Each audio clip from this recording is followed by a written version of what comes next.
بسم اللہ الرحمن الرحیم. ناظرین السلام علیکم. میں ہوں آپ کا میزبان صابر شاکر. وفاقی دارالحکومت اسلام آباد سے کچھ تازہ ترین اور اہم معلومات آپ کے ساتھ شیئر کرتے ہیں. پاکستان کے حالات و واقعات، سیاسی صورتحال.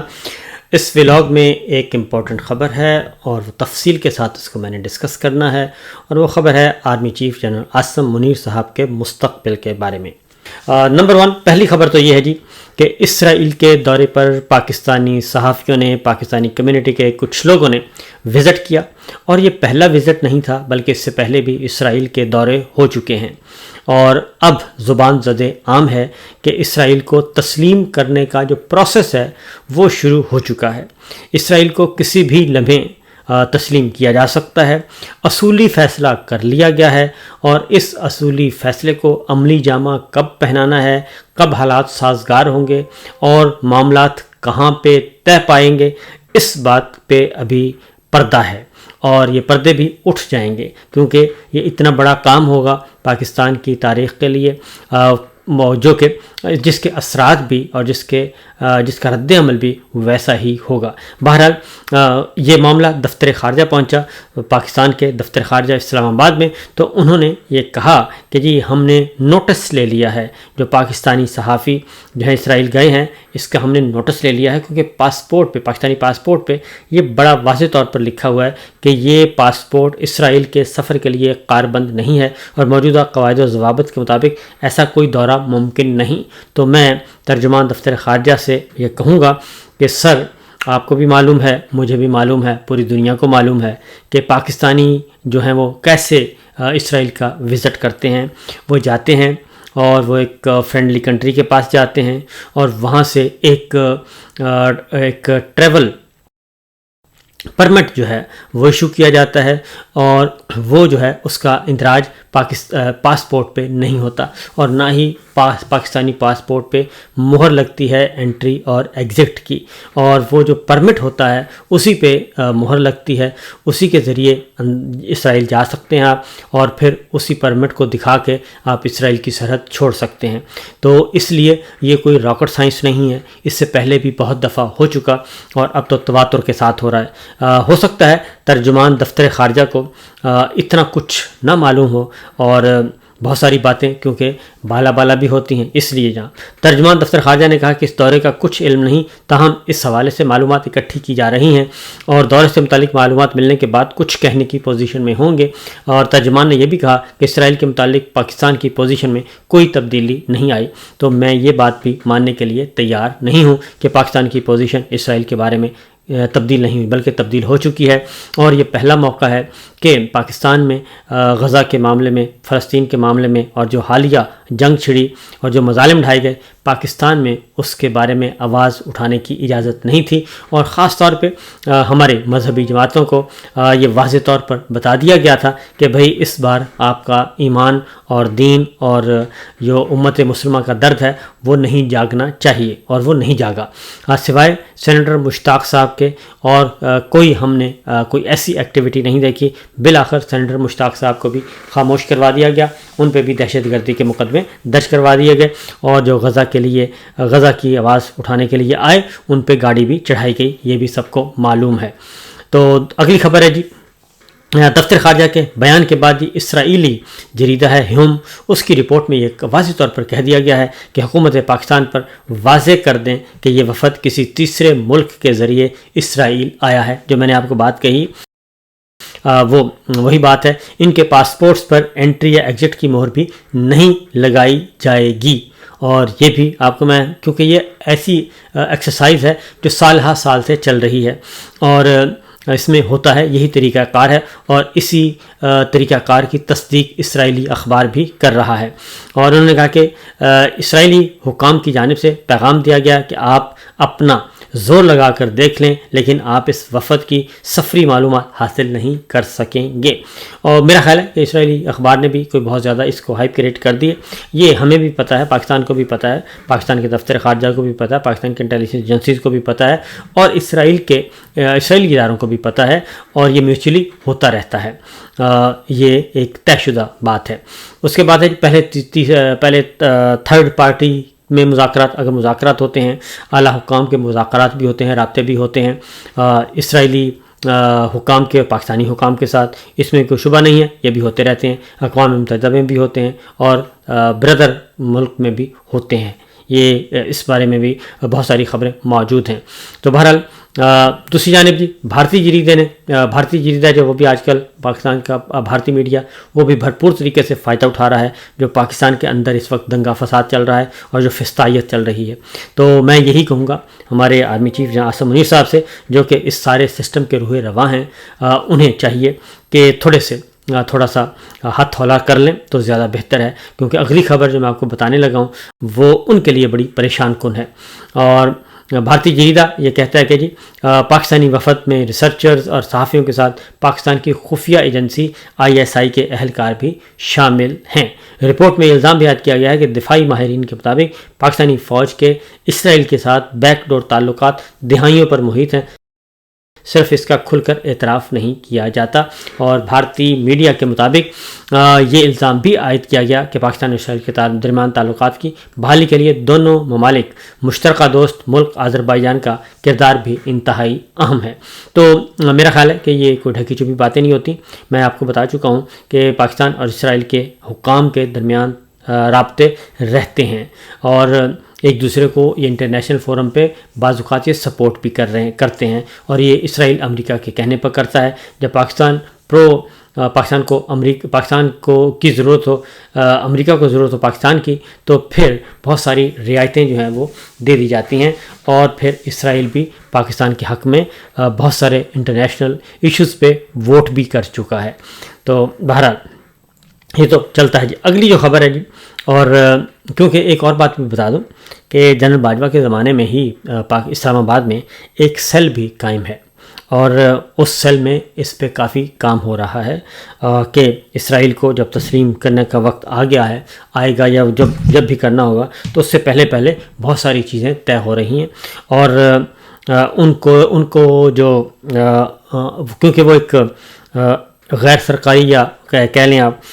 ہے فورم ہے، تو اس پہ جو کام کر رہے ہیں ان کے جو ہیڈ ہیں ان سے میری اچھی ہیلو ہے، اچھی سلام دعا بھی ہے۔ تو لہٰذا یہ بہت ساری ایسی چیزیں ہیں جو کہ ہو رہی ہیں اور آنے والے دنوں میں ہوں گی، جیسے کشمیر کا معاملہ ہے، لائن آف کنٹرول کا معاملہ ہے، وہ فی الوقت اسی پہ اتفاق کیا گیا ہے۔ تو اگلی خبر جو دے رہا ہوں جی وہ ہے پاکستان ڈیموکریسی ایکٹ کی سفارشات، یعنی امریکن کانگریس میں جو بل آیا ہے اور جو ولسن نے جو بل متعارف کروایا ہے اور اس کی منظوری لی جائے گی، یہ جو بل ہے جی یہ آرمی چیف عاصم منیر صاحب کے لیے بہت ہی تکلیف دہ بل ہوگا، اور یہ امکان یہی کا ظاہر کیا جا رہا ہے کہ یہ بل منظور ہو جائے گا اور پھر اس کو بارگیننگ چپ کے طور پہ استعمال کیا جائے گا۔ تو پہلے ذرا سن لیجئے کہ اس میں ہے کیا، پھر اگلی بات بتاتا ہوں کہ ہمیں کیا کرنا چاہیے، اور خاص طور پہ ہمارے مسلح افواج کو کیا کرنا چاہیے، ہمارے اداروں کو کیا کرنا چاہیے۔ بل میں سیاسی مخالفین کے خلاف کیسز اور طاقت کے استعمال کے باعث army chief general Asim Munir صاحب پر شخصی پابندیاں عائد کرنے کا مطالبہ کیا گیا ہے۔ بل میں مطالبہ کیا گیا ہے کہ آرمی چیف کے علاوہ بھی شخصیات ان جرائم میں ملوث ہیں، ان کے خلاف بھی یہی کارروائی کی جائے، اور بل میں امریکی صدر کو اختیار دیا گیا ہے کہ جب تک پاکستان سے ملٹری رول کا خاتمہ نہیں کیا جاتا، پاکستان میں جمہوریت بحال نہیں کی جاتی اور سیاسی قیدیوں کو رہا نہیں کیا جاتا، تب تک ان افراد پر شخصی پابندیوں کو برقرار رکھا جائے۔ جو ولسن کا کہنا ہے کہ میں نے صدر ٹرمپ کو خط لکھ کر استدعا کی ہے کہ پاکستانی اسٹیبلشمنٹ پر جمہوریت کی بحالی اور عمران خان کی رہائی کے لیے دباؤ ڈالا جائے، کیونکہ اب یہ بالکل واضح ہو چکا ہے کہ عمران خان صرف ایک سیاسی قیدی ہے۔ جو ولسن نے یہ بھی کہا کہ صدر ٹرمپ سے انہوں نے مطالبہ کیا ہے کہ بے شک پاکستانی فورسز نے امریکہ کو مطلوب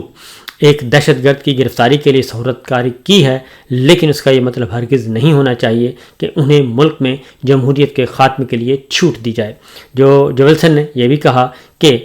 بطور امریکی شہری میرے بھی عمران خان کے ساتھ سیاسی اختلاف ہوں گے، لیکن ان کے سیاسی مستقبل کا فیصلہ پاکستانی عوام کو بیلٹ کے ذریعے کرنے کا اختیار ہونا چاہیے۔ اس میں آپ کو بتا دوں کہ اس ایکٹ میں جو پاکستان ڈیموکریسی ایکٹ ہے، اس میں کافی زیادہ اس کا پھیلاؤ ہے، اور یہ جب منظور ہو جائے گا تو میرا خیال ہے کہ یہ پہلا بل ہوگا، پہلا قانون ہوگا آئی تھنک امریکہ کی تاریخ میں، کہ جس میں انہوں نے کسی آرمی چیف اور پاکستان کے خاص طور پہ آرمی چیف پر ایسی کوئی سینکشنز لگائی گئی ہوں جو انفرادی ہیں، کیونکہ انفرادی جو سینکشنز ہیں وہ زیادہ خطرناک ہوتی ہیں، اور از خود یہ ایک معاملہ جو ہے یہ بھی اس کا پروسیس کمپلیٹ ہوتے ہوتے جی یہ تقریباً 3-4 مہینے لے جائے گا، اور اس کا پروسیس کمپلیٹ ہوتے ہوتے جی قانون بنتے بنتے یہ 3-4 مہینے لے جائے گا، اور 3-4 مہینوں کے بعد پھر یہ جائے گا پریزیڈنٹ ٹرمپ کی ٹیبل پر، اور اس کے بعد اصل کھیل شروع ہوگا۔ تو میں یہ کہوں گا جنرل عاصم منیر صاحب سے، اور خاص طور پہ ہماری مسلح افواج سے اور GHQ سے، کہ ہوش کے ناخن لیے جائیں، اور یہ معاملہ گھر میں حل کر لیا جائے تو زیادہ بہتر ہے، کیونکہ گھر میں اگر لڑائی ہوگی، فساد ہوگا، دنگا ہوگا، اور گھر والوں کو ہی آپ مار پیٹ رہے ہوں گے، جیسے کہ ہو رہا ہے بلوچستان کی خواتین کے ساتھ جو کچھ کیا، پہلے پاکستان تحریک انصاف کی خواتین جو بھی نظر آئی اس کو اٹھا لیا گیا اور ان کی بے حرمتی کی گئی، اور اب بلوچستان کی طرف رخ ہے، اور اس میں پیپلز پارٹی، مسلم لیگ نواز، MQM سب کے سب ننگے ہیں، اور اس میں جو باپ پارٹی ہے وہ بھی ننگی ہے، اور اس حد تک اقتدار کی خاطر اس حد تک اپنی ماؤں بہنوں بیٹیوں کو اس طریقے سے ان کی عزتوں کو نیلام کیا جائے گا، ان کے سروں سے دوپٹے کھینچے جائیں گے، ان کو ہتھکڑیاں لگائی جائیں گی۔ تو میرا خیال ہے کہ یہ کبھی بھی ایسا نہیں رہا، لیکن اب تمام روایات، تمام ہماری سوشل ویلیوز وہ ساری کی ساری ختم کی جا رہی ہیں، اور یہ سب کچھ جو کیا جا رہا ہے یہ جنرل صاحب کے حکم کے مطابق کیا جا رہا ہے، وہی اس نظام کے کو لک آفٹر کر رہے ہیں، وہی اس نظام کے روح رواں ہیں۔ تو میں نے جو آپ کو بل بتایا ہے، اس بل کے آنے سے پہلے اپنے گھر میں اپنے معاملات ٹھیک کر لیں تو زیادہ بہتر ہے۔ اپنے ہی ہم وطنوں کے سامنے جھکنے سے کوئی فرق نہیں پڑے گا، اپنے ہی ہم وطنوں کے ساتھ معاملات ٹھیک کرنے میں اور اپنی غلطیوں کی جو کوتاہیاں ہوئی ہیں ان کا کفارہ ادا کرنے سے کوئی فرق نہیں پڑے گا، بلکہ ہو سکتا ہے پاکستان کی قوم ویسے بھی بہت اچھی ہے اور وہ چیزوں کو جلد بھلا بھی دیتی ہے، اور آگے بڑھنے کا ان کو ایک عزم ہوتا ہے، تو بہت بڑے بڑے گناہ وہ معاف کر چکی ہے۔ تو میرا خیال ہے کہ یہ گناہ بھی معاف ہو سکتا ہے، بشرطے کہ آپ گناہوں کا کفارہ ادا کریں، اور اگر آپ نے کفارہ ادا کر دیا تو یقین جانیں کہ آپ کا مستقبل پھر بھی قدرے بہتر ہو جائے گا۔ تو اگر یہ کچھ نہ ہوا تو پھر حالات اچھے نہیں ہیں۔ دوسری جانب جناب ایک خوشخبری دی جا رہی ہے کہ ایگریمنٹ طے پا گیا ہے IMF کے ساتھ، سٹاف لیول ایگریمنٹ۔ تو صورتحال یہ ہے کہ بھائی جان کیا ایگریمنٹ طے پایا نا،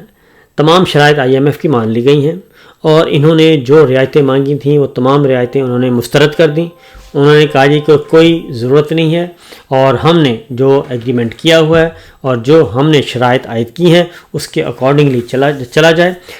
ٹیکس کلیکشن کو بڑھایا جائے، مزید ٹیکس لگائے جائیں، ریونیو زیادہ سے زیادہ لیا جائے، اور ہمیں اس سے کوئی سروکار نہیں کہ اس سے آپ کے ہاں پریشر آئے گا، پولیٹیکل پریشر آئے گا یا نہیں۔ IMF نے بجلی کا منصوبہ جو ہے، بجلی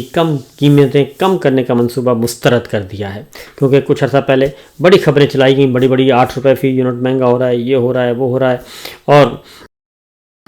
جناب اردلی جو ہیں وہ بہت بریکنگ نیوز دیں گے۔ تو اب صورتحال یہ ہے کہ 23 مارچ کو قوم سے خطاب میں انہوں نے کمی کا اعلان کرنا تھا، لیکن وہ نہیں ہو سکے گا کیونکہ IMF نے یہ منصوبہ مسترد کر دیا ہے۔ دوسرا IMF نے جائیداد کے لین دین، ریل اسٹیٹ کے کاروبار میں بھی کہا گیا تھا کہ جی کوشش کی جا رہی تھی کہ اس میں ٹیکس کم کر دیے جائیں تاکہ کوئی ایکٹیویٹی جنریٹ ہو کنسٹرکشن کے شعبے میں، لیکن اس کو بھی انہوں نے ماننے سے انکار کر دیا اور وہ بھی درخواست مسترد کر دی ہے۔ تو اس کے بعد جی تمام شرائط مان لی گئی ہیں اور انہوں نے اگلی قسط دینے کا اعلان کر دیا ہے۔ تو یہ ہے معاملات، یہ ہے صورتحال، باقی خبریں انشاءاللہ اگلے ولاگ میں۔ فی الوقت اتنا ہی، اجازت دیجیے، اللہ حافظ، سب کا خیال رکھیے گا جی، پاکستان کے لیے دعا کرتے رہیے، آخری چند روزے باقی ہیں، ہو سکتا ہے ہماری دعائیں اللہ تعالیٰ قبول کر لے اور اللہ تعالیٰ پاکستان کو جو فسطائیت سے جان چھڑوا دے اور چھٹکارا حاصل ہو جائے۔ اجازت دیجیے، اللہ حافظ۔